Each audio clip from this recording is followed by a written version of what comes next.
இன்றைய விழாவின் தலைமையேற்றிருக்கிற என் பாராட்டுதலுக்குரிய சகோதரர் சென்னை சில்க்ஸ் நிறுவனர் திரு ஆறுமுகம் ஐயா அவர்களே, வரவேற்புரை நல்கி அறப்பணிகளுக்கு வரவேற்பு அளித்து கொண்டிருக்கிற சமுதாய சிந்தனை முற்ற தலைவர் திரு பரணி நடராஜன் அவர்களே, 80 வயது இளைஞராக ஒரு எழுச்சி உரை ஆற்றிய காந்தி கிராமிய பல்கலைக்கழகத்தின் மேனாள் துணைவேந்தர், பெயருக்கு ஏற்பவே மார்க்கண்டனாக அமைந்திருக்கிற ஐயா மார்க்கண்டன் அவர்களே, தம்முடைய போராட்டங்களால் தமிழகம் மட்டுமல்ல உலகம் முழுவதும் திரும்பி பார்க்க வைத்திருக்கிற ஆற்றல் வாய்ந்த ஐயா சசி பெருமாள் அவர்களே, இந்த அருமையான அறப்பணியை முன்னின்று செய்து கொண்டிருக்கிற சமுதாய விழிப்புணர்வு சிந்தனை முற்றத்து நண்பர்களே, குறிப்பாக அதன் ஒருங்கிணைப்பாளர் அருமை நண்பர் முரளி அவர்களே, இன்னும் நான் பெயர் சொல்லி அழைக்க வேண்டிய பல பெரியோர்கள் வீற்றிருக்கிற இந்த சபையிலே ஒரு நல்ல சிந்தனையை முன்வைக்கிற ஒரு வாய்ப்பு கிடைத்தமைக்காக நன்றி பாராட்டி இன்றைய சொற்பொழிவை தொடங்குகிறேன். அருட்தந்தை வேதாத்ரி மகரிஷி அவர்களுடைய வழி நடத்துதலின் மூலமாக சமூக நன்மையை ஆற்றிக்கொண்டு வருகிற அன்பர்கள் மக்களுக்கு ஒரு விழிப்புணர்வை ஏற்படுத்துவதற்காக இன்று ஒரு சிந்தனையை முன்வைத்திருக்கிறார்கள். எழுமின் விழிமின் என்கிற சுவாமி விவேகானந்தருடைய அருமையான வரிகளை இன்றைய சிந்தனையினுடைய தலைப்பாக ஆக்கி எனக்கு தந்திருக்கிறார்கள். இந்த நாட்டின் நெடிய வரலாற்றில் காலம் காலமாக வேதமும் உபநிடதமும் நமக்கு எடுத்துரைத்த ஞானத்தை மிக எளிய மொழிகளில் பாமரனும் புரிந்து கொள்ளக்கூடிய வகையில் ஒரு ஞான நெருப்பாக நின்று விளக்கிய பெருமை சுவாமி விவேகானந்தருக்கு உண்டு. அவர் உறங்கி கிடந்த இந்தியர்களை தட்டி எழுப்பி அவர்கள் தூக்கத்தை கலைத்து, நீங்கள் இப்படி தூங்கிக் கொண்டே இருந்தால் எப்படி ஞானமடைய முடியும் என்கிற நோக்கத்தில் அரைஸ் அவே என்று முழங்கினார்கள். எழுமின் விழுமின் என்று அதை மொழிபெயர்த்தார்கள். இந்த அருமையான சிந்தனையை இன்று மீண்டும் நம்முடைய முன்பு கொண்டு வந்து வைத்திருக்கிறார்கள். நான் மனம் திறந்து சொல்வதென்று சொன்னால், காலையில் தூக்கத்திலிருந்து பல பேர் விழித்து விடுகிறார்கள். ஆனால் தூக்கத்திலிருந்து விழித்த பிறகும் தங்கள் கனவுகளிலிருந்து விழிப்பதில்லை, தங்கள் மயக்கத்திலிருந்து விழிப்பதில்லை, தங்கள் அறியாமையிலிருந்து விழிப்பதில்லை. இப்படி பெருவாரியான மக்கள் கண் விழித்த பிறகும் வேறு ஒரு கோணத்தில் தூங்கிக் கொண்டே இருக்கிறார்கள். ஒரு செயல் செய்கிற போது இதை ஏன் செய்கிறோம் என்று தெரிந்தால் விழித்திருக்கிறார்கள் என்று பொருள். ஒரு சொல் சொல்லுகிற போது இதை ஏன் சொல்லுகிறோம் என்று புரிந்து சொன்னால் விழித்திருக்கிறோம் என்று பொருள். எந்திரம் மாதிரி, ரோபோ எந்திரம் மாதிரி பழக்க தோஷத்தாலேயே பேசுவது, பழக்க தோஷத்தாலேயே பல காரியத்தை செய்வது, இது நல்லதாக இருக்குமா என்பதை நாம் முதல்ல யோசிக்கணும். சார், எனக்கு தெரிந்து ஒரு ஆசிரியர், அவர் எது சொன்னாலும் குட் அப்படின்னு சொல்லுவார். ஏன்னா அது சொன்னாதான் பள்ளிக்கூடத்தில் குப்பை கொட்ட முடியும். எது சொன்னாலும் குட் குட் அப்படிம்பார். ஏன்னா பையன் ஏதோ உளருவான், குட் அப்படின்னு சொல்லியே பழகிட்டார் அவர். சார், அவருக்கு காலையில் ஒரு நண்பர் ஃபோன் பண்ணுறார். அவருக்கு ரொம்ப வேண்டிய ஒருத்தர் இறந்து போயிட்டார் அப்படிங்கிற நியூஸை காலையில் 6 மணிக்கு கம்யூனிகேட் பண்ணுறார். அவர் இறந்து போயிட்டார், குட் அப்படின்றார். சார், அவரை எடுக்க போகிறாங்க, வெரி குட். அவருக்கு நான் என்ன பேசுகிறோம், யார்கிட்ட பேசுகிறோம், இப்போ குட் சொல்லலாமா வெரி குட் சொல்லலாமா தெரியல. அங்கேருந்து அவர் கேட்குறாரு, சார் நீங்கள் என்ன சொல்கிறீங்க அப்படின்னாரு. என்ன சொல்லிக்கிட்டு இருக்கிறேன்? ஏன் சார், அவர் செத்து போனதுக்கு யாராவது குட்டு சொல்லுவாங்களா? அவர் செத்து போனது குட்டுன்னு சொன்னால் அவர் இருந்தது பேடுன்னு தானே அர்த்தமாகும். ஆனால் அப்படியெல்லாம் யோசிக்கலேன்னார். நம்ம பழக்கத்தினாலே சில சொற்களை சொல்கிறோம், பழக்கத்தினால சில காரியங்களை பண்ணுறோம். மன்னிச்சுக்கங்க, சாமி கும்பிடுவது உட்பட பழக்கத்தால் செய்கிறமே ஒழிய அதை உணர்ந்து செய்கிறது கிடையாது. இது ரொம்ப சிக்கலான விஷயம். இதை எதனால செய்கிறோம், அதனுடைய விளைவு என்ன, அப்படி செய்யலாமா செய்யக்கூடாதா, நாம இப்படி பேசலாமா பேசக்கூடாதா, இது அவசியமா அவசியம் இல்லையா, நீங்கள் மனம் திறந்து யோசிச்சு பார்த்தீங்கன்னா ஒரு சிக்கல் இருக்கும். இந்த மதம் பிரச்சாரம் பண்ணுற எல்லாருமே என்ன எதிர்பார்க்குறாங்க, கடவுளுங்கிறது ஏதோ ஒரு அற்புதத்தோடு தொடர்புடையது அப்படின்னு நினைக்கிறாங்க. உங்கள் லைஃப்பில் ஏதாவது அதிசயம் நடந்திருக்கா, ஏதாவது அற்புதம் நடந்திருக்கா, அப்போ தான் நீங்கள் கடவுளோடு தொடர்புடையவர்கள் அப்படிங்கிற அர்த்தத்தில் பேசுவாங்க. உங்கள் லைஃப்பில் மிராக்கிள்ஸ் ஏதாவது நடந்திருக்கா, நீங்கள் சாமி கும்பிட்டீங்கன்னா, நான் போய் சாமி முன்னாடி நின்று அந்த பூ தொப்புன்னு விழுந்தது, அது உன் தலையிலேயே விழணும்னு அதுக்கு ஆசை, அது முடியல தரையில் விழுந்தது, அவ்வளவுதான். ஏங்க ஆணியில் பூ வச்சா விழாத, நான் போய் நின்ன பாருங்க அந்த பூ அப்படியே விழுந்தது, எனக்கு அப்படியே ஒரு மாதிரி புல்லரிச்சு போச்சு. பூவுக்கு தாண்டா புல்லரிக்கணும், உனக்கு எதுக்குடா புல்லரிக்கணும்? அதான் ஏதோ ஒரு அதிசயம் நடக்குது. அதாவது இவருக்கு அதிசயத்தை நடத்திக்கிட்டே இருக்குது கடவுளோட வேலை. அப்போ கடவுளுக்கு எப்படிப்பட்ட வேலை கொடுத்துருக்கான் பாருங்க. இவனுக்கு டெய்லி அதிசயத்தை காட்டி நான் ஒருத்தர் இருக்கிறேன், நான் ஒருத்தர் இருக்கிறேன், நான் ஒருத்தர் இருக்கிறேன்னு இவனுக்கு நிரூபிக்கணும். அவருக்கு ஒன்றும் இந்த அதிசயங்கள் எல்லாம் காட்டி நிரூபிக்கணும் ஒன்றும் அவசியம் கிடையாது. ஆழமா சிந்திச்சு இறை என்ப சார் தினம் நாம உயிரோடு இருக்கிறோமே, இதை விட பெரிய அதிசயம் இருக்கா? கடவுள் அதிசயம் தான் நடத்துறாரு. ஆனா அந்த அதிசயம் சாதாரணமான விஷயம் இல்லை. நீங்க நினைக்கிற மாதிரி ஏதோ மிராக்கிளா நடக்கணும்னு அவசியமே இல்லை. மூச்சு விடுறோம், நம்ம கிட்ட இருந்து வெளியில போன மூச்சு ஞாபகமா நம்ம மூக்குக்கு வருது, அது மறந்து போய் இன்னொருத்த மூக்குக்கு போச்சுன்னு வச்சுங்க, நிலைமை என்ன ஆகும்? அது கரெக்டா அதே ஓட்ட வழியா உள்ள வந்து மறுபடியும் டேங்னு உட்காந்துக்குது. நீங்க மூச்சை முயற்சி செய்யாம உட்காந்து பாருங்க, எந்த முயற்சியும் பண்ணாமையே பாருங்க, அது பாட்டுக்கு அப்படியே போயிட்டு திரும்பி அது பாட்டுக்கு மூக்கு வழியா வந்து அப்படியே உள்ள வரும். அது மாற்றி அடுத்த மூக்கில் அட்ரஸ் தெரியாம போயிடுச்சுன்னு வச்சுங்க, 7ஆம் நம்பருக்கு பதிலாக 8ஆம் நம்பருக்கு போய் நம்ம கதவு தட்டுற மாதிரி இன்னொருத்த மூக்குக்குள்ள போயிடுச்சுன்னு வச்சுங்க, கதை கந்தலா போயிடும். இப்ப இதெல்லாம் அதிசயம் இல்லையா? நான் ஒரு தடவை மலேசியாலேருந்து விமானத்தில் வந்துகிட்டு இருக்கிறேன். ஒரு மத பிரச்சாரம் பண்ற ஒரு பெண்மணி 29 வயசு இருக்கும், அது அவங்களே சொன்னது. இல்லை உனக்கு எப்படி அடுத்தவங்க வயசெல்லாம் தெரியும்னு நீங்க கேட்கக்கூடாது இல்லையா, அவங்களே சொன்னது. அவங்க அழகான பெண்மணி, இது நானே சொல்றது. பக்கத்து உண்மையை பேசிடணும். பக்கத்தில் வந்து உட்காந்துருக்காங்க அந்த மலேசிய விமானத்தில் பக்கத்து சீட்டு. அவங்களுக்கு தெரியுது நான் யாருன்னு தெரியுது. அவங்க மதத்தோட பிரச்சாரத்தை என்கிட்ட ஆரம்பிச்சிட்டாங்க. மெதுவாக அதெல்லாம் சொல்லி உங்கள் லைஃப்பில் அதிசயம் நடந்திருக்கா, அற்புதம் நடந்திருக்கா அப்படி மெதுவாக ஆரம்பிச்சாங்க.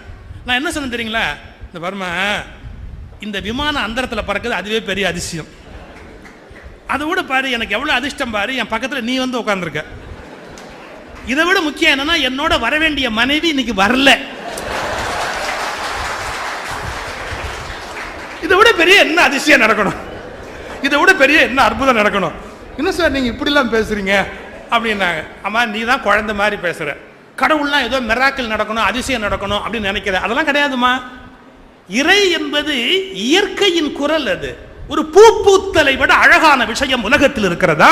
ஒரு பூ பூத்தலை விட கடவுளின் கையெழுத்து பூவில் அல்லவா எழுதப்பட்டிருக்கிறது? ஒரு பூ மொக்க விழுந்து பூவாக வருகிற போது அதில் கடவுளின் கையெழுத்து போடப்படுகிறது. அப்படி ரசிக்கணும். பெரிய அதிசயம் நடந்தாதான், அற்புதம் நடந்தாதான் கடவுள்னு மதம் என்ற விஷயத்திலேயே பல பேர் மாயையில் சிக்கி இருக்கிறார். வாழ்க்கையுடைய நெறிமுறைகள் ரொம்ப அழகா சொன்னாரு. நம்ம சாப்பிடுற சாப்பாட்டில் கூட நமக்கு பாருங்க என்ன அவசரம். ஆர்வம் சொன்னார்.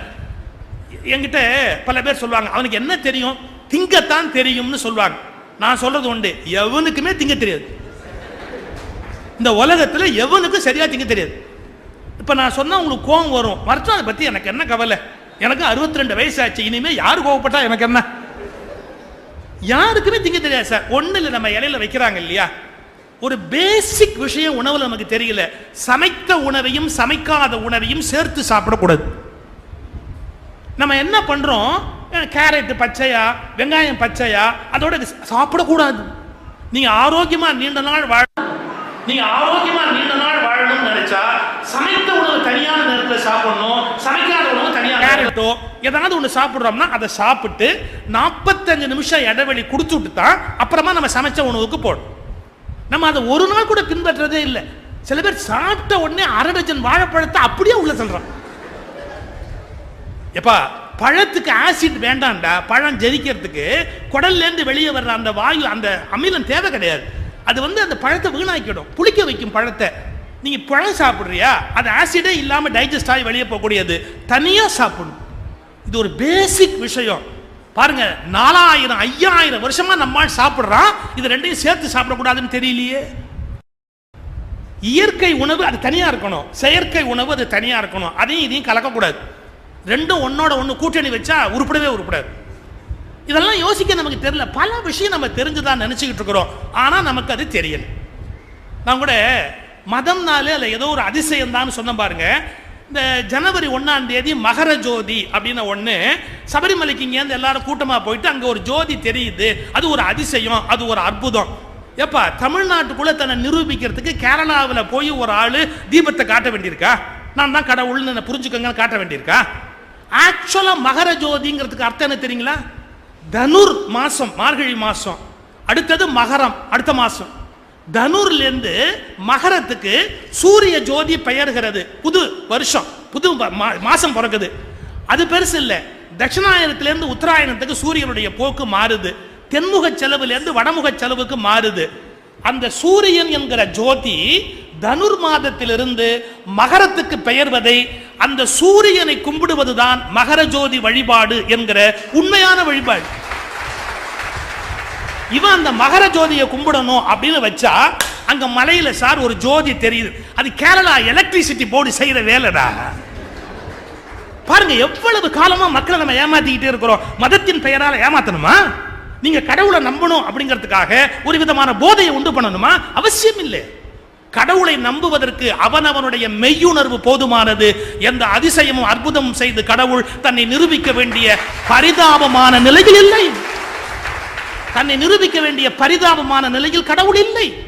எவ்வளவு நம்ம கேவலப்படுத்திருக்கோம் தெரியுங்களா?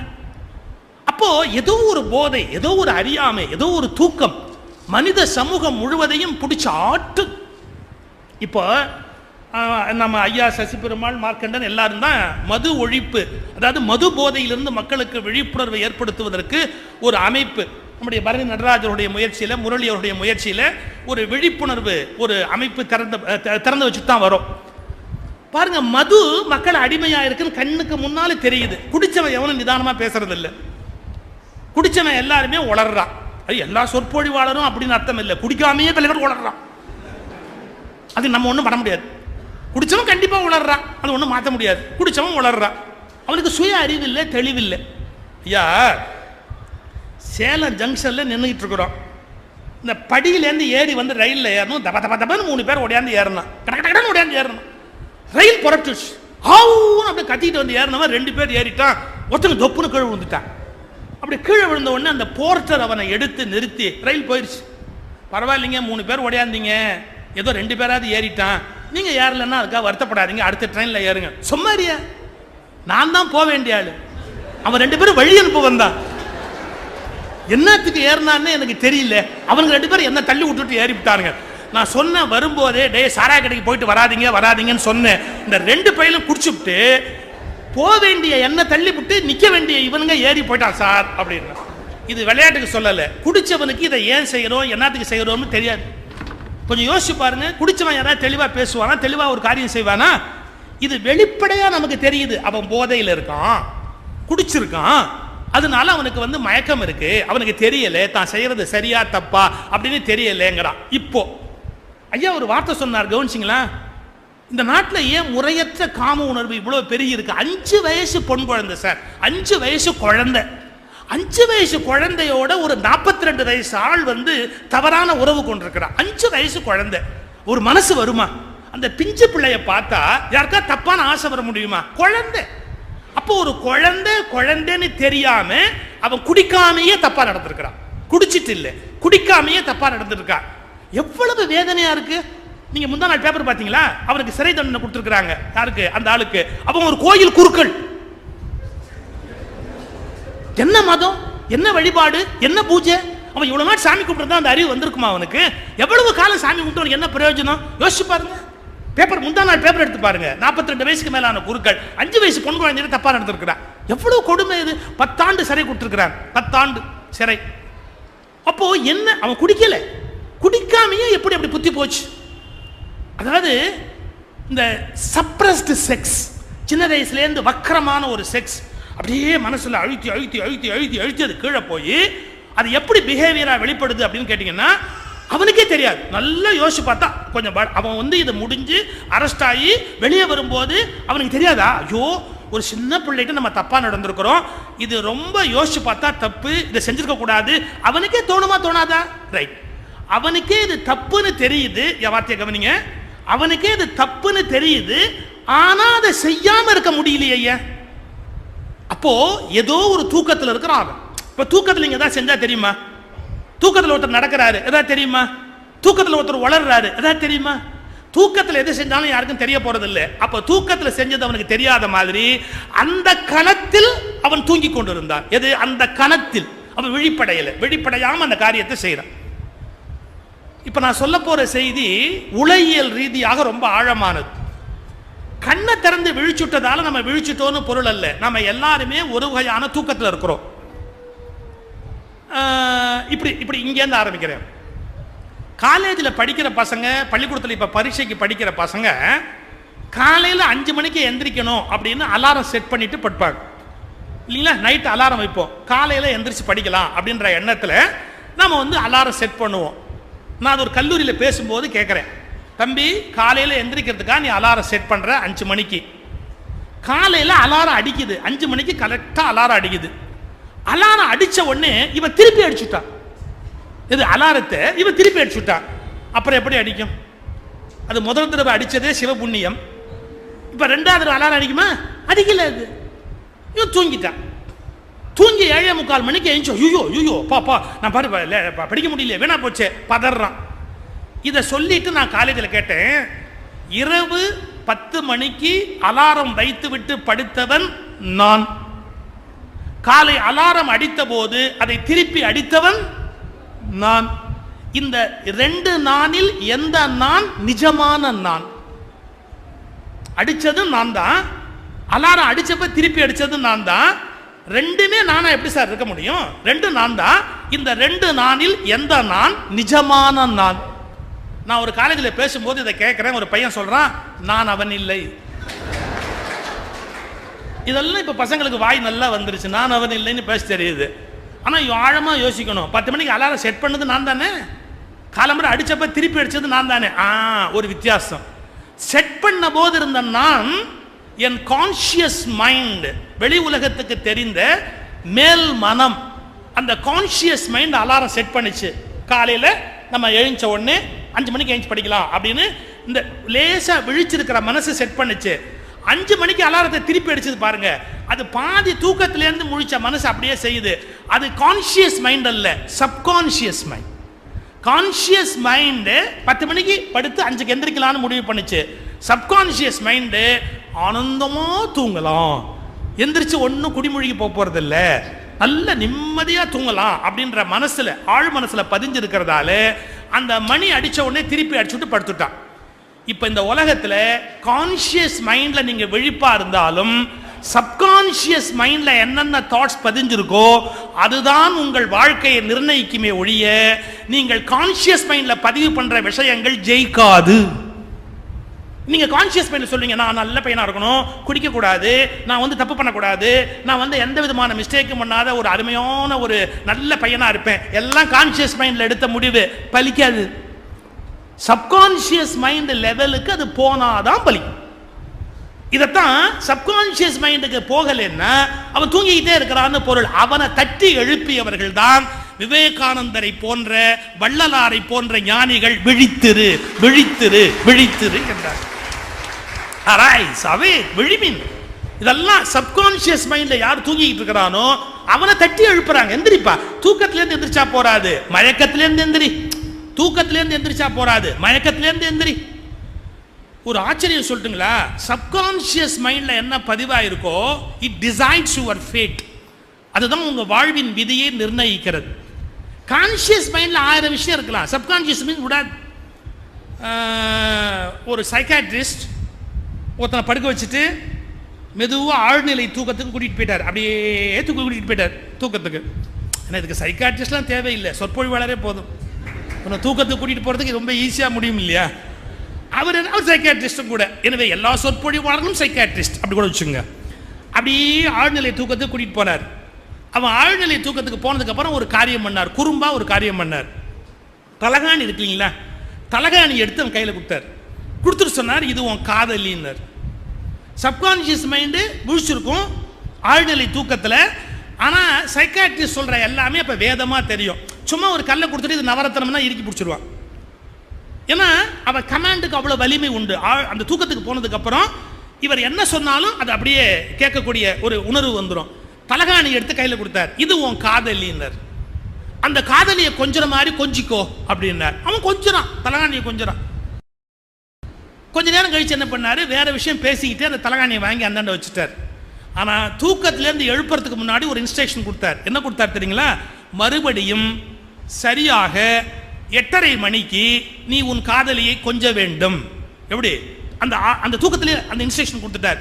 சரியாக 8:30 மணிக்கு உன் காதலியை மீண்டும் நீ சந்தித்து கொஞ்ச வேண்டும் அப்படின்னு கொடுத்துட்டு அந்த தூக்கத்திலேருந்து மெதுவாக தட்டி அவனை எழுப்பிட்டார்.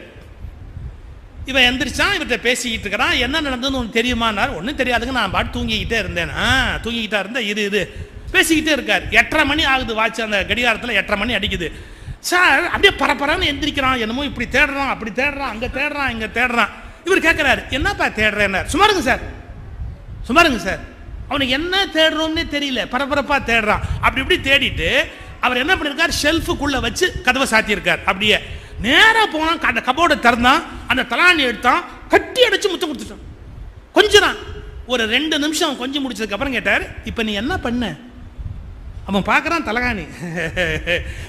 என்னன்னு தெரியலிங்க, அப்படி பண்ணணும்னு தோணுச்சுன்னா, உன் சப்கான்ஷியஸ் மைண்டில் நான் அந்த விதையை போட்டுட்டேன். சப்கான்ஷியஸ் மைண்டில் விதை போட்டாச்சுன்னா நீ என்னதான் கான்ஷியஸ் மைண்டில் இருந்தால் கூட உள்ளேந்து அந்த காரியத்தை அதை நடத்திடும். குடிக்கிறது இல்லை, தப்பு பண்ணுறது இல்லைன்னு கான்ஷியஸ் மைண்டில் நீங்கள் என்ன முடிவெடுத்தாலும் பலிக்காது. சப்கான்ஷியஸ் மைண்ட் லெவலில் அது போய் உட்கார்ந்தாதான் உங்களால் வாழ்வின் தோல்விகளில் இருந்து ஜெயித்து வெளியில் வர முடியும். அதைத்தான் எழுமின் விழிமின், அந்த தூக்கத்திலேருந்து ஏஞ்சி வெளிவாடா அப்படிங்கிறாங்க. அது சுலபம் இல்லை, அது சுலபம் இல்லை. ஏன்னா அந்த லெவலில் கொண்டு போய் போட்டிங்கன்னா சார் நல்லதும் சப்கான்ஷியஸ் மைண்டில் போயிட்டா ரொம்ப பவர்ஃபுல். இப்போ நான் ஒரு ஓப்பன் சீக்ரெட் சொல்லட்டுமா? ஒரு மனுஷன் ஏதோ ஒரு பிரச்சனை வரும்போது, கல்யாணம் ஆகி பொண்டாட்டி வந்துட்டா, பிரச்சனை வரும்போதுன்னு சொல்லிட்டு என்ன சொல்கிறேன், கல்யாணம் ஆகி பொண்டாட்டி வந்துட்டான்னு. இது ரெண்டையும் அப்படியே சம்மந்தப்படுத்தக்கூடாது, கொஞ்சம் தனித்தனியாக சம்மந்தப்படுத்திக்கணும். கல்யாணம் ஆயிடுச்சு, மனைவி வந்துட்டா, என்னமோ ஒரு நாள் கோவத்தில் சொல்கிறா, பாருங்க ஒன்று இந்த வீட்டில் உங்கள் அம்மா இருக்கணும், இல்லாட்டி நான் இருக்கணும். இவன் இருக்கணுமா இல்லையாங்கிறத பற்றி கவலையே கிடையாது. இவன் ஒப்புக்கு சப்பானி இருந்தால் என்ன இல்லாட்டி என்ன, பாருங்க ஒன்று இந்த வீட்டில் உங்கள் அம்மா இருக்கணும், இல்லாட்டி நான் இருக்கணும், ஒரு முடிவு பண்ணுங்க. பாருங்க அவன் தடுமாறுவான், அப்படியே ஒரு மாதிரி தடுமாறுவான். சும்மாரு யார் எவ்வளவு மோசமான பையனாக இருந்தால் கூட சார் அம்மாவை வீட்டை விட்டு அனுப்பணும்னு சொன்னால் தடுமாறுவான் சார். அதுவே அப்பாவை அனுப்பணும்னா அவ்வளோ தடுமாற மாட்டான். ஏன்னா அப்பாவுடைய ஹோல்டு ரொம்ப கம்மி, வீட்டுக்குள்ளே அப்பாவுடைய ஹோல்டு ரொம்ப கம்மி. ஆனால் தாயாருடைய அந்த ஹோல்டு இருக்கு பாருங்க, பிடிமானம் ஜாஸ்தி. இதை நான் இன்னும் உடச்சி சொல்லட்டுமா? பையனே என்னமோ தப்பு பண்ணுறான், பையன் ஏதோ வம்பு பண்ணுறான், அப்பா புத்தி சொல்லணும்னு நினைக்கிறாரு. எனக்கு தெரிஞ்ச 100க்கு 90 அப்பாவுக்கு பையன்கிட்ட பேசவே பயம், பேசவே பயம். புத்தி சொன்னார்னா அவன் இவர் கதையை ஆரம்பிச்சிடுவான். அதுக்காக என்ன சொல்லுவார் தெரியுமா? மனைவியை கூப்பிடுவார், ஏய் இங்கே வா, இங்கே வா, உன் பையன் பண்ணுறதெல்லாம் சரியில்லை, நீ அவனுக்கு புத்தி சொல், இதெல்லாம் வேண்டாம்னு சொல், நீ சொன்னா கேளு, அவனுக்கு போய் புத்தி சொல். அந்த அம்மா கேட்பாங்க, ஏன் நீங்களே சொல்றது? அந்த அம்மாவுக்கு நல்லா தெரியும் இவர் சொன்னா அவன் கேட்க மாட்டாங்கிறதுக்கு. இப்போதான் அதை செலிப்ரேட் பண்ணுவாங்க அவங்க, ஏன் நீங்களே சொல்றது அப்படின்னு. நான் சொன்ன அவனுக்கு புரியலையா? நான் சொன்னா அவன் கேட்க மாட்டான், அதை சொல்லுங்க. அந்த அம்மாவுக்கு அந்த வாக்குமூலம் வாங்குறதுல அவ்வளோ சந்தோஷம். நான் சொன்னா அவன் கேட்க மாட்டான். மன்னிச்சுக்கோங்க, 100க்கு 60 ஆம்பளையாவது இந்த வார்த்தையை வீட்டில் யூஸ் பண்ணியிருப்பான். நான் சொன்னா அவன் கேட்க மாட்டான் பையன்ட்ட, நான் சொன்னா அவன் கேட்க மாட்டான், ஆனால் நீ சொன்னா கேட்பான். எப்படி சார்? தாயார் சொன்னா கேட்பான், தகப்பன் சொன்னா கேட்க மாட்டான்னு. மகாத்மா காந்தி பையன் கூட கஸ்தூரிபா சொன்னா கேட்பான், காந்தி சொன்னா கேட்க மாட்டான். ஏன்? அம்மாங்கிற ரோல் அப்படி, தாயார்ட்ட அப்படி ஒரு பிடிமானம் இருக்கு. எப்படி வந்தது அது? ஒரே காரணம், அப்பா கான்சியஸ் மைண்டை ரூல் பண்றார், அம்மா தான் சப்கான்சியஸ் மைண்டை ரூல் பண்றா. அதனால தான் அவளுக்கு மகா மாயான்னு பேர். சாஸ்திரத்துல பார்வதிக்கு, சாஸ்திரத்துல பராசக்திக்கு மகா மாயான்னு பேரு. ஏன்னா சப்கான்சியஸ் மைண்ட ஹோல்டு வச்சிருக்கிறவ தாயார் தான். ஏன்னா நம்ம குழந்தைய தூங்கணும் இல்லை, 6 மாசம் 8 மாசம் 10 மாசம் அம்மா மடியில் படுத்திருந்தோம். அவ பால் கொடுப்பா, ஒன்று தாய்ப்பால் கொடுப்பா, இல்லை புட்டி பால் கொடுப்பா. கொடுத்துட்டு அந்த குழந்தைய அப்படியே தலையை தடவி கொடுப்பா, இந்த கன்னத்தை தட்டி கொடுப்பா. 2 மொச்சக்கொட்டை கண்ணை வச்சு அம்மாவை இப்படி பார்க்கும், அப்படி ஆச்சரியமா பார்க்கும். ஒரு சிரிப்பு சிரிக்கும் குழந்தை, தாயாரை பார்த்து ஒரு சிரிப்பு சிரிக்கும். அந்த சிரிக்கும் போது அப்படி கன்னத்தை ஒரு தட்டுவா, தூங்கு தூங்கு அப்படின்னு சொல்லி தட்டி கொடுப்பா. அப்படியே பால் குடிச்சிக்கிட்டே அப்படியே தூங்க போகும், அப்படியே தூங்க போகும். மறந்துடாதீங்க, தூக்கத்தில் நுழைகிற போது யாருடைய முகம் உள்ளே பதிந்ததோ அது கான்சியஸ் மைண்ட்லேருந்து சப்கான்சியஸ் மைண்டுக்குள் அந்த முகம் நுழைந்து விடுவதால் ஒருவனால் தாயாரை மறக்கவே முடியாது. நீங்க சின்ன குழந்தைங்க பாருங்க, அம்மா மடியில் படுத்துக்கிட்டு தாய் ஜிமிக்கி எப்படி ஆட்டும், தாயாருடைய காதில் இருக்கிற ஜிமிக்கி எப்படி ஆட்டும். இப்ப விஜய் கூட அவங்க ஆத்தா ஜிமிக்கி ஆட்டுறான் ஒரு விளம்பரத்தில், பார்த்தீங்களா? ஒரே ஒரு வித்தியாசம், 2 கோடி வாங்கிக்கிட்டு ஆட்டுறான். அவன் சும்மா ஆட்ட மாட்டான், 2 கோடி கொடுத்ததுக்கு அப்புறமா ஆட்டுவான் இல்லையா? இப்படியே போறான். அந்த அம்மா மடியில் படுத்துக்கிட்டு அம்மா முகத்தையே பார்த்துக்கிட்டு தூங்க போற போது பார்த்ததால ஒரு குழந்தையால தாயாருடைய முகத்தை மறக்கவே முடியாது. காரணம், சப்கான்சியஸ் மைண்ட்ல அந்த முகம் ஆளுமை உள்ள போயிடும். இன்னொன்னு சொல்லட்டுமா, ஏன் அம்மா உத்தரவு மீற முடியாது தெரியுங்களா? கர்ப்பத்தில் குழந்தை வளரும் போது அம்மா பேசிக்கிட்டே இருக்கிற குரலை கேட்டு கேட்டு கேட்டு தாயின் குரலை மீறுகிற ஆற்றல் குழந்தைக்கு இல்லாமல் போய்விடுகிறது. அது கர்ப்பத்தில் கேட்ட குரல், அது கருவில் இருக்கும் போதே கேட்ட குரல் தாயினுடைய குரல். அதனால தாயோடைய ரோல் ரொம்ப ஜாஸ்தி. இப்ப வாங்க, கான்சியஸ் மைண்ட்ல நீங்க விழிச்சிருந்த ஆயனம் பண்ணாலும் பிரயோஜனம் இல்லை. சப்கான்சியஸ் மைண்ட்ல நீங்க விழிக்கல அப்படின்னா உங்களால் எந்த தைரியமான மேன்மையான காரியத்தையும் செய்ய முடியாது. இதைத்தான் விழித்தல் என்ற வார்த்தையினாலே விவேகானந்தரும் நம்முடைய வள்ளற் பெருமானும் குறிப்பிடுகிறார்கள். இதைத்தான் மேல்நாட்டில் இயேசுநாதரும் குறிப்பிட்டார். அந்த இயேசுவோட வார்த்தையை தப்பா புரிஞ்சுக்கிட்டாங்க. இயேசு சொன்னதை மன்னிச்சுக்கங்க மன்னிச்சுக்கங்க மன்னிச்சுக்கங்க. இயேசு சொன்னதை இன்றைக்கு மத பிரச்சாரர்கள் ஒரு அதிசயம் போல் அற்புதம் போல் உளறுகிறார்கள். இயேசு அந்த வார்த்தையை சொல்லல, அவர் சொன்ன அர்த்தமே வேற. ஆனா அது புரிந்து கொள்ளப்பட்ட அர்த்தமே வேற. என்ன, இறந்தவனை எழுப்புங்கள் அப்படிங்கிறார். அதை தப்பா புரிஞ்சுக்கிட்டான். செத்தவன் எல்லாம் இயேசு எழுப்பிட்டு உட்கார்ந்துருப்பாரு அப்படி வள்ளலாரியே புரிஞ்சுக்கிட்டாங்க. அப்படித்தானே, செத்தாரை எழுப்பு வேற ஒண்ணு, செத்தவங்க எல்லாம் பணத்தை கொண்டாந்து போட்டு எழுப்பியான்றான் யாரு, வள்ளலார். அவங்க சொன்ன பாஷை வேற. அவங்க பொயட்டிக்கா பேசுறாங்க. பொயட்டிக்கா பேசுறத நம்ம சரியா புரிஞ்சுக்கணும். ஒரு வார்த்தை வருது, இயேசுவோட வார்த்தை. மீன் பிடித்துக் கொண்டிருக்கிறான் ஒருவன், அவன் முதுகில் கை வைத்தார் இயேசுகிறான், வா நீ என்னோடு வா, நான் உனக்கு நல்ல மீன்களை பிடிக்கிற வித்தையை கற்றுக் கொடுக்கிறேன். எவ்வளவு நாள் தான் இந்த சாதாரண மீன்களை நீ பிடித்துக் கொண்டிருக்க போகிறாய், என் பின்னால் வா, உனக்கு மிக நல்ல மீன்களை பிடிக்கிற வித்தையை கற்றுக் கொடுக்கிறேன். அவன் வணங்கினான், போதகரே நீர் யார், எப்படிப்பட்டவர் என்று எனக்கு தெரியாது, ஆனால் உம்முடைய சொற்களை என்னால் மீற முடியவில்லை, நான் கண்டிப்பாக உம்மோடு வருகிறேன், நாம் உன்னை பின்னடைந்து வருகிறேன். அவன் புறப்பட்டான். ஊரிலிருந்து மக்கள் ஓடி வந்தார்கள். அவர்கள் சொன்னார்கள், யார் பின்னால் போகிறாய், உன் அப்பா இறந்து போய்விட்டார், அவருக்கான காரியங்களை யார் செய்வார்கள் என்று ஊர் மக்கள் கேட்கிறார்கள். போதகரே என் தகப்பனார் இறந்து விட்டார், நான் அவருக்கு செய்ய வேண்டிய கடமைகளை செய்துவிட்டு வருகிறேன், எனக்கு அனுமதி தாருங்கள் என்றான் அந்த மீனவன். இயேசு சொன்னார், இறந்தவனை இறந்தவனிடமே விட்டுவிடு. இந்த வார்த்தை ஒரு பொயட்டிக்கான வார்த்தை. இறந்தவனை இறந்தவர்களிடமே விட்டுவிடு, நீ உயிரோடு இருக்கிறாய், என் பின்னால் வா. இறந்தவனை இறந்தவர்களிடமே விட்டுவிடு, நீ உயிரோடு இருக்கிறாய், என் பின்னால் வா. என்ன சார் வார்த்தை அது? இந்த உலகத்துல அப்பா செத்து போயிட்டாரு, அந்த இறந்தவனை ஊர்க்காரன் விட்டுட்டு வாங்குறாரு, இறந்தவரிடமே விட்டுவிடு. அப்ப ஊர்ல ஓடியாராம் பாருங்க உயிரோட, இவெல்லாம் செத்து போயிட்டவன். இறந்தவனை இறந்தவரிடமே விட்டுவிடு, நீ உயிரோடு இருக்கிறாய். ஏன், நீ ஒரு குரு கிட்ட விழிப்படைஞ்சிட்ட, இனிமே நீ மறுபடியும் தூங்க போகாத, நீ உயிரோடு இருக்கிறாய், நீ என் பின்னால் வா.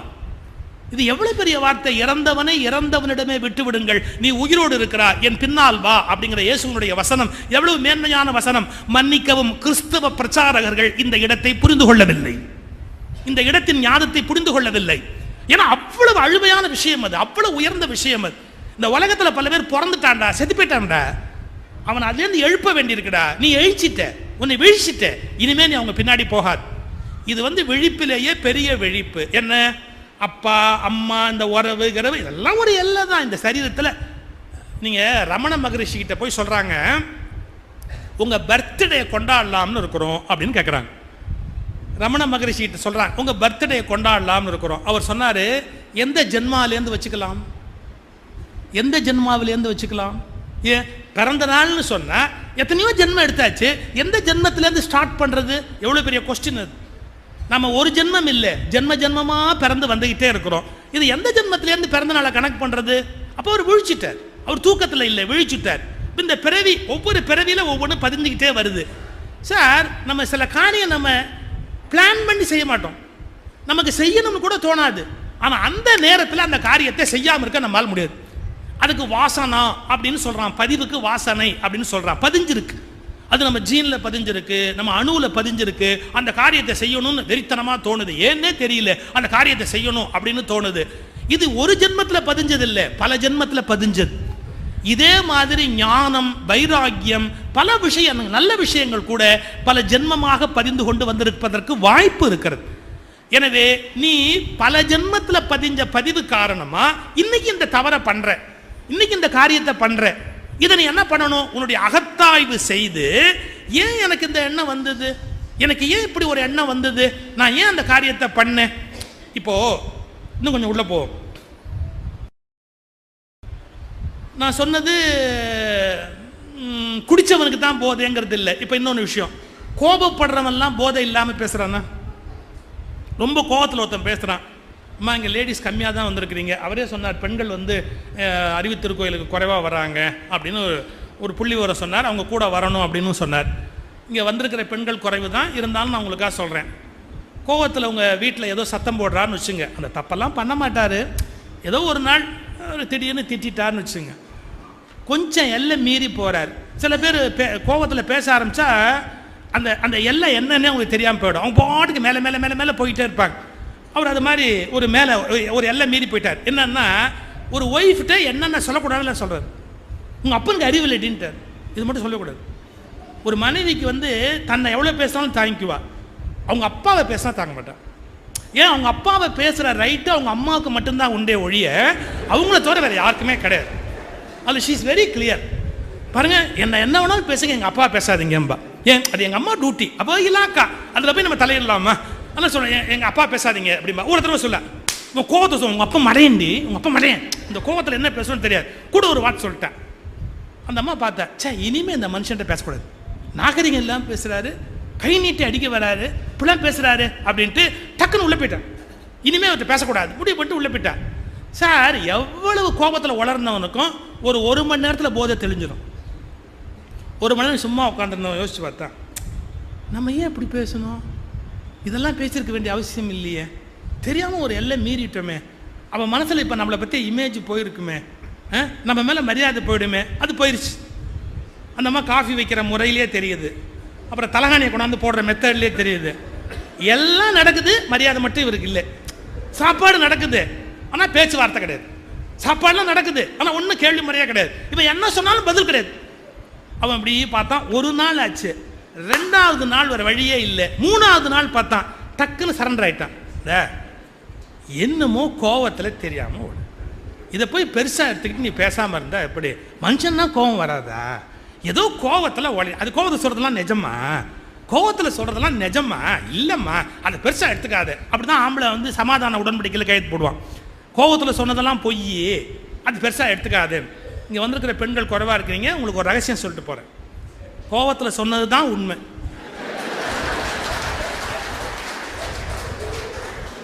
திருட்டு பய இத்தனை நாளும் உங்களுக்கு தெரியாமல் மறைச்சு வச்சிருந்தான், அந்த கோவத்தில் டோர் டபோல்னு திறந்து எல்லாம் வெளியே வந்து கொட்டிடுச்சு. இப்போ நான் சொல்கிறது பொய்யே கிடையாது. அவன் அந்த கோவத்தில் சொன்னான் பார்த்தீங்களா, அவ்வளவும் மனசில் ரொம்ப நாளாக வச்சிருக்கிறான். அதை சொல்லலை, திருட்டு பையன் மறைச்சு மறைச்சு மறைச்சு மறைச்சு வேஷம் போட்டான், இப்போ உடைச்சிட்டான், எல்லாத்தையும் சொல்லிட்டான். இப்போ கோவத்தில் அவன் பேசுனது என்ன? இப்போ குடிகாரம் உளர ஆரம்பிச்சோன்னா எல்லா உண்மையும் வெளியே வரும் பார்த்தீங்களா? நல்ல கவனிங்க. இப்போ கோவத்தில் சொல்றதும் குடியில் சொல்றது எப்படி ஒன்னாச்சு? என் வார்த்தை ரொம்ப சிம்பிள். குடி எப்படி ஒரு போதையோ, கோபமும் அப்படி ஒரு போதைதான்.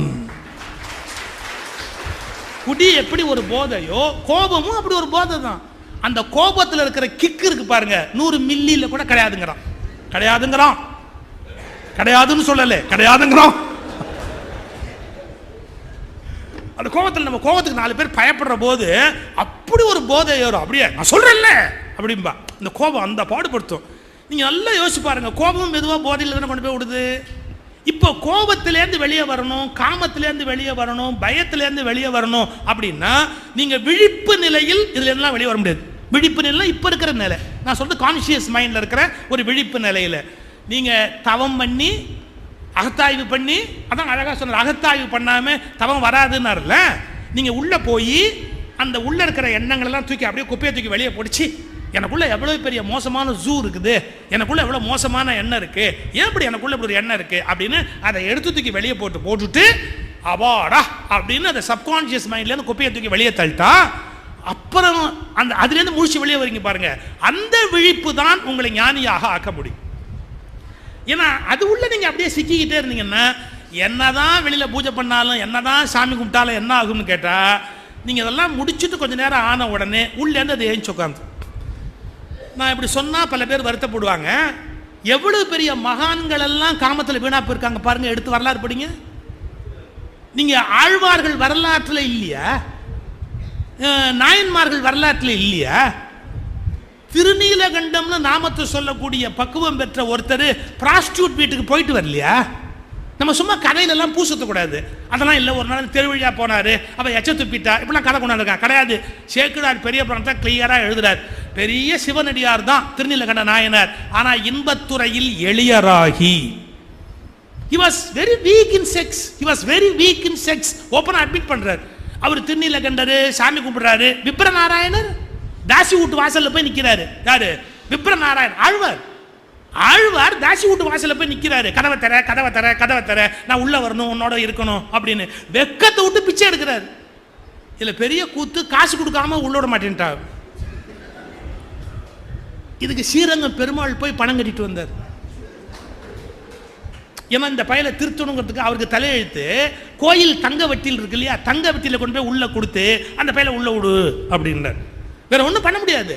பாருங்க, இவ்வளவு பெரிய லெவல்ல மேல போனவங்க மனசுல கூட காமம்ங்கிற அழுக்கு இருக்கு.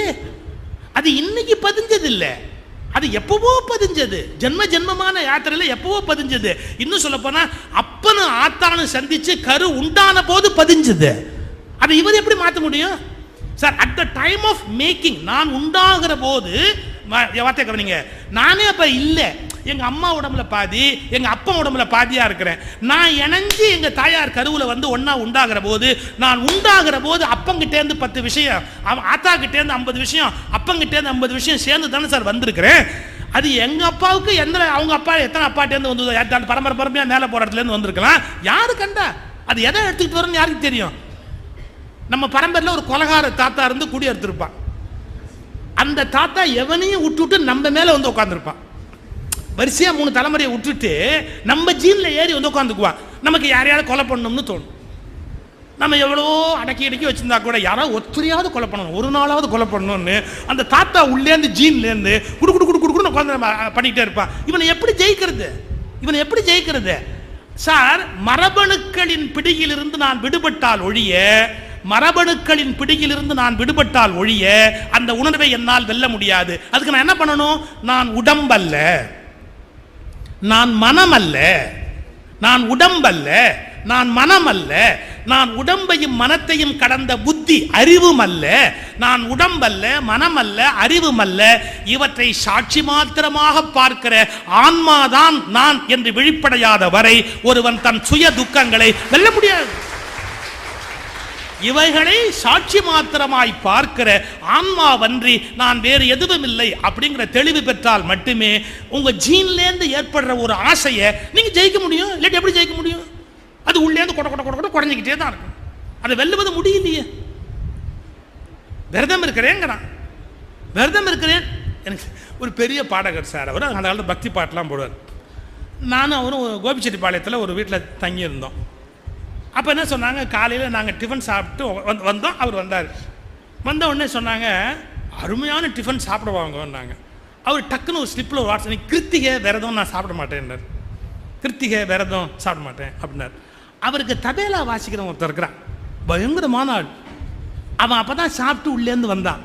அவன் சொன்னான், அண்ணா இந்த மாதிரி கேசரி உலகத்தில் கிடைக்காது, பாருங்களேன் இந்த வாசனையை மட்டும் பாருங்களேன். சாப்பிட்டுட்டு வந்து அந்த கை கழுவி இருக்கான், ஆனாலும் அந்த வாசனையை கொண்டாந்து மூக்கு கிட்ட இப்படி வச்சு இந்த கேசரியோட வாசனையை பாருங்களேன், இந்த மாதிரி வாசனை எங்கேயான்னு நீங்கள் பார்த்துருக்கலாம் பாருங்களேன் அப்படின்னு மூக்கு கிட்ட வச்சு இப்படி நான் பாருங்க அப்படின்ட்டு. ஸ்வீட் மட்டும் சாப்பிடலாமா அப்படின்னு யோசிக்கிறேன். நீ கிருத்திகை தானே, முழுக்க பட்டி கிடக்க வேண்டியது தானே, அப்புறம் என்ன கேசரிக்கு மட்டும் சரின்னு சொல்றீங்க, கேசரியை மட்டும் சரி அப்படின்னா. அவன் சொன்னான், அதுக்காக கேசரியோட நிறுத்தப்படாது, அந்த பொங்கல்ல ஒரு முந்திரி பருப்பு போட்டிருக்கா பாருங்க, முழுசா முந்திரி பருப்பு, அது மாதிரி நீங்க பார்க்கவே முடியாது. அப்ப என்ன டிஃபன் சாப்பிடுன்னு சொல்றியா? அவன் எங்க சொல்றான்? அவர் ஆசை சொல்லுது. நீங்க நம்ப மாட்டீங்க. ஒரு 4 நிமிஷம் ஆன உடனே சரி இன்னைக்கு காலம்பரை வேற இப்ப இது இருக்கா இல்லையா, சாப்பிட்டா ஒன்றும் தப்பு இல்லை, என்ன சுவாமி என்ன கோச்சுக்கோ போறார், சாப்பிட்டு போயிட்டார். இன்னைக்கு கிருத்திகை விரதம்னு சொன்னவரை கவுத்துட்டான். சும்மா அந்த வாசனையை காமிச்சான் பாருங்க, கவுத்துட்டான். இப்ப சாப்பிடுங்கிற ஆசை உடம்புல ஊறி இருக்க. நீங்க என்ன வெளியிலேருந்து தடுத்து நிறுத்தினாலும் அது ஜெயிச்சிட முடியுமா? அது விரதம்ங்கிறது ஒரு போர்வை தான். விரதத்தை தாண்டி நான் இப்போ சொல்ற வார்த்தை கொஞ்சம் கவனிங்க. நான் எடுத்த முடிவிலிருந்து, நான் அறிவித்த உறுதியான முடிவிலிருந்து நான் விலகினால் என்னாலேயே நான் மதிக்கப்பட முடியாத ஒருவன் அப்படிங்கிற எண்ணம் வந்துட்டா நான் தப்பட முடியாதுல்ல. கிருத்திகை மேல பழி போடக்கூடாது. கிருத்திகை என்ன பண்ண மாசம் மாசம் வரும், அதுக்கு நாம என்ன பண்ண முடியும்? நான் சரியா இருக்கணும். என்ன, நான் சாப்பிட்றது இல்லைன்னா சாப்பிட்றது இல்லப்பா, சாப்பிட்றது இல்லைன்னா சாப்பிட்றது இல்லப்பா. சார் எங்க அப்பா அப்படி விரதம்லாம் இருக்க மாட்டார். ஆனா அவருடைய டெய்லி 4 இட்லி மிளகாப்பொடி, அவருடைய டிஃபன் அதான், வேற எதுவுமே சாப்பிட மாட்டார். 4 இட்லி மிளகாப்பொடி. காலம்பரம் அந்த சாப்பாடுனா சாதம் 11 மணிக்கு சாப்பிடுவார், கொஞ்சோண்டு ஒரு சாதம் தான் சாப்பிடுவார். சில நாள் எப்போது அதை சாப்பிடும்போது நல்லா இருக்கு நல்லா இருக்கு அப்படி நல்லா இருக்குன்னு சொல்லிட்டு எங்கள் அம்மாவுக்கு அதிர்ச்சி ஆகிடும். அப்படியே அண்ட சராசரமே சுற்ற ஆரம்பிச்சிடும். இன்னும் இந்த மனுஷன் நல்லா இருக்குன்னு சொல்லிட்டாரு, நல்லா இருக்கா இன்னும் கொஞ்சம் வைக்கட்டுமாம்பாங்க. நல்லா இருக்குன்னு புருஷன் சொல்லிட்டானேங்கிறதுக்கா இன்னும் கொஞ்சம் வைக்கட்டுமா. எங்கள் அப்பா கேட்பார், அறிவு இருக்கா உனக்கு? நல்லா இருக்குங்கிறதுக்காக கூட திங்க முடியுமா? வயிறு என்ன அகலமாயிருமே? நல்லா இருந்தாலும் அவ்வளோதான், நல்லா இல்லாட்டாலும் அவ்வளோதான். அவ்வளோ ஸ்டபனாக இருப்பார். ஒரு சம்பவம் சொல்லணும். பொள்ளாச்சி மகாலிங்கம் சுவாமி அபேதானந்தா, திருவனந்தபுரம் ஆசிரமம் சுவாமி அபேதானந்தா, தவத்திரு சுந்தர சுவாமிகள், கௌமாரமட சுந்தர சுவாமிகள் எங்கள் அப்பா எல்லாரும் அவினாசி கோயில் கும்பாபிஷேகம் முடிச்சுட்டு கந்தசாமி கவுண்டர், அவினாசி கந்தசாமி கவுண்டர் வீட்டில் டிஃபன் சாப்பிட்றாங்க. உங்களுக்கு தெரியும், கோயம்புத்தூர்காரங்க வீட்டில் மார்னிங் டிஃபன்னா கோதுமை ரவை உப்புமா இல்லாமல் இருக்காது. அந்த கொங்கு நாட்டுக்கும் அந்த கோதுமை ரவைக்கும் அப்படி என்ன ஒரு பந்தமோ, அது அது ஆண்டவரால் எழுதப்பட்டு விட்ட ஒரு பந்தம் இல்லைங்களா. இந்த கோதுமை ரவை உப்புமா வைக்கிறாங்க, கொண்டாந்து எங்கள் அப்பாவுக்கு வச்சாங்க. எங்கள் அப்பா கொஞ்சம் சாப்பிட்டார் முதல் தடவை. 2ஆவது தடவை பரிமாறும்போது போதும் போதும் அப்படின்னா போதும். எங்கள் அப்பா போதும்னார், பரிமாறுறவர் கவனிக்கல, மதிக்கல, அவர் பாட்டு போடுறாரு. எங்கள் அப்பா சொன்னது தான், வானானா வானானா அப்படியே உட்காந்துட்டார் எங்கள் அப்பா. அடுத்து அபேதானந்தாவுக்கு பரிமாறுறான். அவர் ஏன்னா அவர் சாப்பிடும்போது பேச மாட்டார், அவருடைய கொள்கை சாப்பிடும்போது பேச மாட்டார். அவன் பரிமாறும்போது அப்படி அப்படின்னா பாருங்க, அவன் தான் வார்த்தையால் சொன்னாலே மதிக்க மாட்டேங்க, அப்புறம் எப்படி மதிப்பேன்? தட்டிட்டான் அவன் பாட்டு. சுவாமி அபேதானந்தாவுக்கு இன்னொரு கொள்கை என்ன தெரியுங்களா? சாப்பாட்டு இலையில எது வச்சாலும் வேஸ்ட் பண்ண மாட்டார். இப்ப அவர் வசமா சிக்கிட்டார். சாப்பிடும்போது பேச மாட்டார்னு ஒரு கொள்கை, சாப்பாட்டு இலையில எது வச்சாலும் மிச்சம் பண்ண மாட்டார்னு ஒரு கொள்கை. ஒரு கொள்கை வச்சவனே இந்த நாட்டை உருப்படுறது கஷ்டம், 2 கொள்கை வச்சவன் என்ன கதிக்கு போவான்? அவன் உப்புமா தள்ளிட்டான். ஒன்று சுவாமி அபேதானந்தா அப்படி அப்படின்றார் போட்டான் அப்படின்னு. ஆனால் சுவாமி அபேதானந்தா 2ஆவது கொள்கை காரணமாக சாப்பிட்றாரு, அதை எடுத்து சாப்பிட்றாரு. எங்கள் அப்பா கம்முன்னு உட்காந்துருந்தார். அருட்செல்வர் மகாலிங்க ஐயா பார்த்தார், எங்கள் அப்பா பார்த்து கேட்டார், ஏன் உப்புமாவை வேஸ்ட் பண்ணுறீங்க அப்படின்னு. எங்கள் அப்பா சொன்னார், நான் வேஸ்ட் பண்ணலிங்க, அந்த பரிமாறினவர் தான் வேஸ்ட் பண்ணார், வேணும்னா அவரை கூப்பிட்டு விசாரிங்க, நான் வேண்டான்னு சொல்லிட்டேன், இனிமேல் அவரை கூப்பிட்டு விசாரி. மகாலிங்கெல்லாம் பார்த்துக்கிட்டு இருந்தார். அவர் சொன்னார், சுவாமி கூட வேண்டான்னு தான் சொன்னாங்க, அதுக்கப்புறம் போட்டுட்டான், அதை வேஸ்ட் பண்ணக்கூடாதுன்னு சுவாமி அதை வேஸ்ட் பண்ணக்கூடாதுன்னு சாப்பிட்றாங்க, நீங்கள் ஏன் வேஸ்ட் பண்ணுறீங்க அப்படின்னு. எங்கள் அப்பா ஒரே வார்த்தை சொன்னார், அவர் சாமியார், அவருக்கு உயிர் மேலே ஆசை கிடையாது, நான் குடும்பஸ்து, உப்புமா எங்க வேணாலும் கிடைக்கும், உயிர் அப்படி கிடைக்கும். அபேதானந்தா சிரிச்சு அந்த உப்புமா எல்லார் இலையிலையும் போய் விழுந்து, வாயில உப்புமா சிரிச்சு விட்டார் டக்குன்னு, அப்படியே எல்லார் இலையிலையும் போய் அது விழுந்து, அதாவது பயங்கரமான காட்சி. எங்க அப்பா வானானா வானம் தான். கொஞ்சம் யோசிச்சு பாருங்க, ஒரு மிகப்பெரிய நிலையில நம்முடைய அந்த ஒரு விஷயம் அதில் நம்மளால உறுதியா இருக்க முடியல அப்படின்னா நம்முடைய மனம் விழிப்படைய வேண்டிய நிலையில் விழிப்படையவில்லை அப்படின்னு பொருள். அதாவது கான்சியஸ் மைண்ட்ல விழிப்பு இருந்தா போராது, சப்கான்சியஸ் மைண்ட் அறியாம என்ற தூக்கத்திலிருந்து விழிப்படைய வேண்டும். நான் ஒரு வார்த்தை சொல்றேன், அதை கவனிச்சுக்கிட்டு அப்புறம் சொல்லுங்க. யாரும் சுய நினைவோடு சிகரெட் பிடிக்க முடியாது. இது ஒரு சூத்திரம். யாரும் சுய நினைவோடு சிகரெட் பிடிக்க முடியாது. சிகரெட் பிடிக்கிற எல்லாருமே மெக்கானிக்கலா தான் பிடிப்பாங்க. எப்படிமா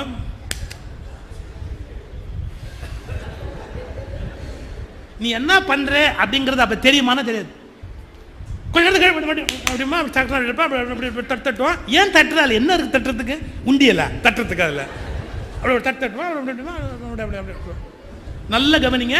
ஒரு விழிப்புணர்வோடு நான் இப்போது சிகரெட் பெட்டியை எடுக்கிறேன், அதிலிருந்து சிகரெட்டை வெளியில் எடுக்கிறேன், இந்த கொல்லிக்கட்டையை இப்போது பற்ற வைக்கிறேன், எனக்கு நானே ஈமக்கிரியை செய்து கொள்கிறேன், என் பிள்ளை கொள்ளி வைப்பானோ இல்லையோ என்பதற்காக நானே எனக்கு கொள்ளி வைத்துக் கொள்கிறேன் அப்படின்னு சொல்லிட்டு அவன் அப்படி சிகரெட்டை பிடிச்சான்னா அடுத்த நாள் குடிக்க முடியாது.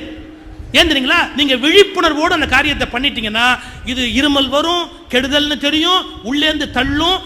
உண்மையான விழிப்புணர்வோடு செஞ்சீங்கன்னா உள்ளேந்து இது கெடுதல் அப்படின்னு அதை வெளியே தள்ளும். விழிப்புணர்வற்ற நிலையில் தான் ஒருவன் சிகரெட் பிடிக்க முடியும். விழிப்புணர்வற்ற நிலையில் தான் ஒருவன் மது அருந்த முடியும். விழிப்புணர்வற்ற நிலையில் தான் ஒருவனால் கற்பழிக்க முடியும். விழிப்புடைய ஒருவனால் விருப்பமில்லாத பெண்ணை ஒருபோதும் தன்னோடு சம்பந்தப்படுத்தி கொண்டு இன்பம் அனுபவிக்க முடியாது.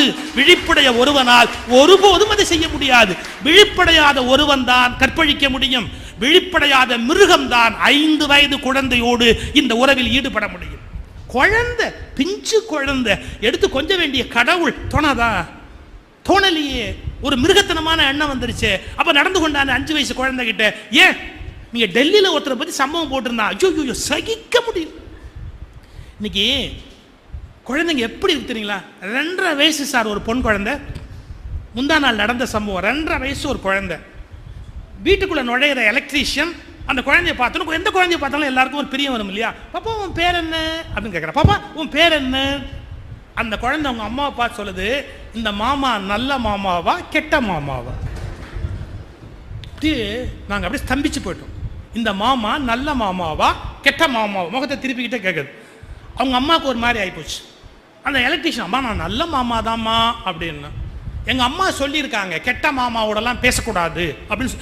2.5 வயசு குழந்தைக்கு எவ்வளோ பெரிய சைக்கலாஜிக்கல் நெருக்கடி பாருங்க.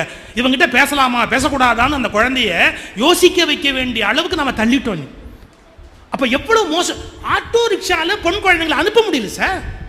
சின்ன குழந்தைங்க ஸ்கூலுக்கு அனுப்ப முடியல சார். ஆட்டோ ரிக்ஷாவில் எல்லாரும் கெட்டவங்க நான் சொல்லலை, ஆனால் ஒருத்தர் 2 பேர் கெட்டவனா போயிட்டதால ஆட்டோ ரிக்ஷாவில் பொம்பளை பிள்ளையை ஏற்றி அனுப்புறத கூட மறுபடியும் படிக்க வைக்க வேண்டாமோன்னு எல்லாம் யோசிக்கிறான் சார். எவ்வளவு நடந்து போச்சு சொசைட்டியில். இதெல்லாம் என்ன காரணம்? இந்த எண்ணங்கள் மனதில் அவ்வளவு அழுத்தமா தவறா புதைந்திருக்கு. நான் ஒரு ஆச்சரியமான சம்பவம் படிச்சேங்க. பிற்காலத்தில் சிகரெட் பிடிக்கிறான் பார்த்தீங்களா? சிகரெட் பிடிக்கிறவன் என்ன விஷயத்தில் மயங்கி இருக்கிறான், என்ன இழப்பில் இருக்கு அப்படின்னு சைக்காலஜியில் ஆராய்ச்சி பண்ணி சொல்றான். இளம் வயதில் தாய்ப்பால் மறுக்கப்பட்ட ஆண் குழந்தைகள், இளம் வயதில் தாய்ப்பால் மறுக்கப்பட்ட குழந்தைகள் வயதான பிறகு சிகரெட் பிடிப்பதற்கு ஆசைப்படுகிறார்கள். உளவியல் ஆய்வு. இளம் வயதில் தாய்ப்பால் மறுக்கப்பட்ட குழந்தைகள் மறந்துடாது. ஏன்னா தாய்ப்பால் குடிக்கிற போது கிடைக்கிற அந்த வாய்க்கு இருக்கிற சுகம், வெதுவெதுப்பு, அந்த அன்பு எல்லாமே சிகரெட்டுக்குள்ளே அவனுக்கு கிடைக்குது. வெதுவெதுப்பு, சூடு, அந்த அந்த நிலை. அப்போ சிகரெட்ல தாய்ப்பால் குடிப்பதை இழந்த குழந்தைகள் பின்னாடி குடிக்கிறாங்க. அந்த வயசுல மனசு இழந்த சுகத்தை இப்ப தேடுது சார். ஒரு சைக்காட்ரிஸ்ட் ட்ரீட்மெண்ட்டே கொடுத்துட்டான் சார். என்ன உனக்கு சிகரெட் பிடிக்கிறியா, வெளியே வரணுமா, நான் சொல்றது பண்ணு, ஃபீடிங் பாட்டில் வாங்கிக்கோ, அதில் வெது வெதுப்பாக பால் ரொப்பிக்கோ, போர்வையை போத்திக்கிட்டு நீயே குடி, போர்வையை போத்திக்கிட்டு. அவன் சொன்னான், என்ன டாக்டர் நான் சொல்றது ட்ரை பண்ணு, ஒரு 3 மாதம் நீ பாட்டுக்கு ஃபீடிங் பாட்டில் போர்வையை போத்திட்டு குடிச்சு பாரு. அவன் சிகரெட் பிடிக்கிறத விட்டான். ஏன்னா அவனுடைய மனசில் அந்த திருப்தி, அந்த அப்போ ஏற்பட்ட அந்த ஏக்கம், அன்னைக்கு கிடைக்கலையேங்கிற ஏக்கம் தான் அது உள்ளுக்குள்ளேயே சுற்றி சுற்றி சுற்றி வந்து இன்னைக்கு அப்படி வெளிப்படுது. அப்போ ஆழ்மனதில் இருக்கிற எண்ணங்கள் நம்முடைய வாழ்வை சீர்குலைக்கின்றன அல்லது சிறப்பாக்குகின்றன. அது நல்ல எண்ணம் இருந்தால் ரொம்ப சிறப்பாக்கிடும். அதில் ஒரு ஏக்கம், ஒரு வருத்தம் இருந்தால் அது வாழ்க்கையை அப்படியே வீணாக்கிடும். அப்படி நம்முடைய சொல், செயல் எல்லாத்துலேயும் கோபம், பயம், கவலை எல்லாமே நமக்கு தெரியாது. ஏன் பயப்படுறோம்னு நமக்கு தெரியாது. இப்போ ஒரு ஆச்சரியமான விஷயம் சொல்லட்டுமா?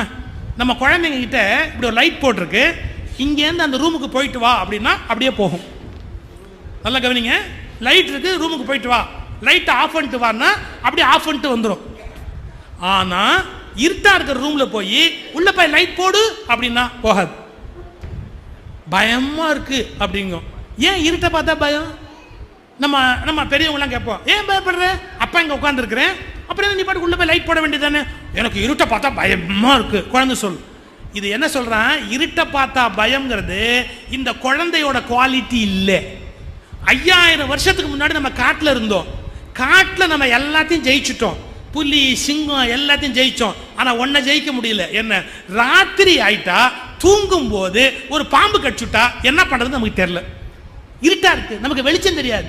அப்ப லைட்டு கிடையாது. இருட்டு குகையில தூங்கும் போது ஒரு பாம்பு வந்து கொத்திட்டா, ஒரு விஷஜந்து கடிச்சுட்டா நம்மளால என்ன பண்றதுன்னு நமக்கு தெரியாது. பாருங்க, இந்த இருட்டு என்பது பயத்துக்குரியது என்பது 5000 ஆண்டுகளுக்கு முன்பு நாம வாழ்ந்த போது நம்முடைய மனசுல பதிஞ்சது. இன்னைக்கு லைட் வந்துருச்சு, வெளிச்சம் வந்துருச்சு, டக்குன்னு ஒரு இடத்துல லைட் ஆஃப் ஆனா குப்புன்னு ஒரு பயம் வரும். 5000 ஆண்டுக்கு முன்பு காட்டில் வாழ்ந்த போது ஏற்பட்ட பதிவு இன்னைக்கு வேலை செய்யும். இதை நம்ம வெல்லணும்னா என்ன கண்டுபிடிக்கணும்? ஏன் எனக்கு இருட்டில் பயம் வருது, எதனால வருது, என்ன வந்திருக்க முடியும்? அப்படியே உள்ள போய் போய் போய் போய் பார்த்தா, ஓ இப்படி இதனால பயம் வந்திருக்கலாம், இப்போ அது இல்லை, நான் பயப்பட வேண்டிய அவசியம் இல்லை, அதுலேருந்து வெளியே வரலாம். ஒன்னே உள்ள போய் ஆராய்ச்சி பண்ணாதான் அதை விட்டு நம்ம வெளியிலேயே வர முடியும். இப்படி உள்ளே புகுந்து நாம் அறியாமல் கிடக்கிற விஷயங்களை அறிவதுதான் உண்மையாக விழித்திருத்தல். அதைத்தான் விவேகானந்தரும் வள்ளலாரும் விழித்திருந்து உணர்க என்று வற்புறுத்துகிறார்கள். எழுமின் விழிமின். இந்த விழிப்பை பெறணும்னா நீங்க இங்க அகத்தாய்வு, தவம் இவற்றையெல்லாம் மேற்கொள்ளவர். அதை தொடர்ந்து செய்கிற போது அவை நமக்கு ஒரு விழிப்பை உண்டு பண்ணுகிறது. விழிப்பு நிலை. நான் ஏன் கோவப்படுறேன், எனக்கு ஏன் இப்படி ஒரு ஆசை வருது, எனக்கு எதனால பயம் வருது, இந்த எல்லா வகையான ஆய்வுகளும் நமக்கு ஏற்பட்டு நாம் விழிப்பதற்கான வாய்ப்பு நமக்கு கண்டிப்பாக ஏற்படுது. நீங்க இந்த சொல்லி நான் நிறைவு பண்றேன். பல பேர் பல விஷயம் சொல்லும் போது விழிப்பு இல்லாம சொல்றாங்கிறதுக்கு ஒரு உதாரணம் சொல்லட்டுமா? ஒரு போர்டு எழுதி வச்சிருந்தேன் சார், இங்கு யாரும் தற்கொலை செய்து கொள்ளக்கூடாது, மீறி தற்கொலை செய்து கொண்டால் தண்டிக்கப்படுவார்கள். நீ அவன் தான் செத்து போட்டான், அவன் என்ன தண்டிக்க போற? இன்னுமே மீறி தற்கொலை செய்து கொண்டால் தண்டிக்கப்படுவார்கள் எழுதுறான். இது என்ன அபத்தமான ஒரு போர்டு. அதை நம்ம எல்லாம் எழுதியிருக்கோம். இதை செய்யக்கூடாது, செய்தால் தண்டிக்கப்படுவார்கள் யூஷுவல் டேர்ம். அதை அப்படியே போர்டு எழுதி வச்சிருக்கிறான். இதே மாதிரி இன்னொரு பயங்கரமான காமெடி. ஒரு சவுத்தில் எழுதியிருக்கான், இங்கே 2500 வோல்டேஜ் மின்சாரம் போகிறது, தொடக்கூடாது, தொட்டவர்கள் தண்டிக்கப்படுவார்கள். அதான் அதுவே தண்டிச்சிருமே, நீ என்ன தண்டிக்க போற அப்புறம்? இதெல்லாம் யூஷுவல் டேர்ம், தண்டிக்கப்படுவார்கள் சொல்ற வார்த்தை. அது அப்படியே நம்ம சொல்றோம். நம்ம சொல் செயல் எல்லாவற்றிலுமே அறியாமை என்ற தூக்கத்திலிருந்து செய்யும். அதைத்தான் இயேசு இறந்தவனை இறந்தவனிடமே விட்டுவிடுங்கள். ஒரு ஒரு ஒரு சிந்தனையோட நான் நிறைவு பண்றேன். ஐயா, ஒரு கட்சி கொடி, ஒரு கட்சி கொடி, அந்த கொடி கம்பத்தை எவனோ ஒருத்தர் வெட்டிட்டான், ஊர் என்ன ஆகுது? எவன் வெட்டினான்னு தெரியாது. ஒரு கட்சி கொடி, அதை எவனோ ஒருத்தன் வெட்டிட்டான், என்ன ஆகும் நாடு? எவன்டா நம்ம கட்சி கொடியை வெட்டினான்னு 10 பேர் தலையை வெட்டுறான். எப்படிங்க 10 பேர் தலையை வெட்டுறான்? கொடிங்கிறது என்னங்க? ஒரு மூங்கில் குச்சி, அதுல ஒரு அழுக்கு துணி இல்லையா? அதை கிழிச்சா 3 பேர் கோமணம் கட்டலாம். வேற என்ன பெரிய கொடி? என்ன கட்சி கொடியில் என்ன வாழுது? யோசிச்சு பாருங்க. அது ஒரு மூங்கில் கம்பு, அதுல எவனோ ஒரு கொடியை மேல தூக்கிட்டு போயிருக்கான். அதை வெட்டினா இப்ப என்ன கெட்டு போச்சு? ஒன்றும் இல்லை. ஆனா நம்ம கட்சி கொடியை எவனோ வெட்டிட்டான், வெட்டு. ஐயா, நம்ம ஜாதி தலைவர்களுக்கெல்லாம் சிலை வச்சிருக்காங்க. நீங்க நல்லா பாருங்க, அந்த ஜாதி தலைவர்கள் சிலைக்கு கீழே சில ஊர்ல போலீஸ்கார் நிக்கிறார். அவருக்கு ஒரு சின்ன ஒரு ஷீட் போட்டுக்கிட்டு அந்த சிலையை யாராவது மூக்க உடைச்சிருவானோ கையை உடைச்சிருவானோ அப்படின்னு செத்து போன மனிதனுடைய கல் சிலைக்காக உயிருள்ள மனிதர்கள் கல்லை போல் வெயிலில் நிற்கிற அவமானம் இந்த தேசத்தை தவிர வேறு எந்த நாட்டிலும் நீங்கள் பார்க்க முடியும். என்னங்க அநியாயம்! ஒரு தலைவனுடைய சிலையை காப்பாற்றுறதுக்கு 10 போலீஸ்காரன் தெருவில் நிற்பானா? 10 போலீஸ்காரன் எதுக்கு தெருவில் நிற்கிறாங்க? அட, அந்த சிலை இருந்தா இருக்குது, இல்லாமல் போயிட்டு போகுது, என்ன கெட்டு போச்சு? நான் இன்னொன்னு சொல்றேன், எவன் சிலையை வச்சானோ அவன் தான் சிலைக்கு சேதமான பொறுப்புன்னு உள்ள தள்ளணுமே ஒழிய வேற யாரையும் கேட்கக்கூடாது. எவன் சிலையை வச்சானோ, எவன் சிலையை திறந்தானோ அவன் தான் அந்த சிலைக்கு பொறுப்பே ஒழிய அந்த சிலையினால கலாட்டா நடந்தா வேற யாரையும் ஒன்றும் தண்டிக்க கூடாது. எவன் வச்சானோ அவனை பிடி. நீ தானே வச்ச தெருவில், நீயே பாதுகாத்துட்டு போ. நீ சிலையை வைப்ப, பாதுகாத்துக்கிறதுக்கு போலீஸ் போய் நிற்பானா? எவ்வளவு கோமாளித்தனம்! கொஞ்சம் யோசிச்சு பாருங்க. இதெல்லாம் நம்ம மனிதனுடைய மூளையில் ஏற்பட்டுட்டு இப்படி சொல்றேன். நல்ல நல்ல பெயர்களை சொல்லி கெட்ட காரியங்களை செய்கிறோம். எப்படி? நல்ல நல்ல பெயர்களை சொல்லி கெட்ட கெட்ட காரியங்களை செய்கிறோம். மொழிப்பற்று, மதப்பற்று, இனப்பற்று என்ற நல்ல நல்ல வார்த்தைகளை சொல்லி கொலை, கற்பழிப்பு, வன்முறை, அகிம்சை என்கிற கெட்ட கெட்ட காரியங்களை கூச்சமில்லாமல் நல்ல நல்ல பெயர்களை சொல்லி செய்கிறோம். இது எப்படி சரியா இருக்க முடியும்? மொழிப்பற்று, இனப்பற்று, நாட்டுப்பற்று, மதப்பற்றுன்னு என்னையோ ஒன்று சொல்லிக்கிட்டு ஒருத்தனை வெட்டிக்கிட்டுல இருக்கிறோம். இன்னைக்கு எந்த விமான நிலையத்திலையும் நிம்மதியாக போக முடியல சார். முன்னெல்லாம் விமான நிலையத்துக்கு நாங்கள் போனோம்னா அப்படியே போவோம், பொட்டி தூக்கி போட்டு யாராவது விடுவோம், உள்ளே ஓடுவோம், ஒரு அரை மணி நேரத்தில் போயிடலாம். இப்போ எந்த விமான நிலையத்துக்கு நுழையிறதா இருந்தாலும் 2 மணி நேரம் மினிமம் போயிடும். வாசலில் ஒரு செக்கப்பு, உள்ளுக்குள்ளே ஒரு செக்கப்பு, ஒருத்தன் தடவரான் கை கால் எல்லாத்தையும் சேர்த்து தடவரான். எவ்வளவு பாதுகாப்பு. ஆனால் இவ்வளவு பண்ணி கரெக்டாக குண்டு வைக்கிறோன்னு விட்டுறான். மற்றவனை போட்டு கொடன்னு குழையிறான், அவன் மட்டும் எப்படியே கரெக்டாக உள்ளே போய் உட்காந்துக்கிறான். இது என்னதான் நடக்குதுன்னு நமக்கு தெரிய மாட்டாங்க. பாருங்க, ஒரு சுதந்திரமே போயிடுச்சு. ஒரே வார்த்தை சொல்லட்டுமா? இவர்கள் இந்த உலகத்தையே திறந்த வெளி சிறைச்சாலை ஆக்கிவிட்டார். இந்த உலகத்தையே திறந்த வெளி சிறைச்சாலையாக ஆக்கிவிட்டார். சுதந்திரமே போயிடுச்சு. ஒரு நாட்டுக்குள்ளேயே நம்ம மனுஷன் இருக்க முடியலையே. இவையெல்லாம் சிந்திக்க வேண்டிய விஷயம். காரணம், மனிதர்கள் ஏதோ ஒரு அறியாமையில் தூங்கிக் கொண்டே இருக்கிறார்கள். அவர்கள் விழிப்படைய வேண்டும் என்று விவேகானந்தரை போன்ற, வள்ளலாரை போன்ற, வேதாத்ரி மகர்ஷியை போன்ற ஞானிகள் மிகப்பெரிய ஒரு எழுப்புதலை இந்த உலகத்தில் செய்தார்கள். இதை மனதில் வைத்துக்கொண்டு எழுமின் விழுமின். நன்றி, வணக்கம்.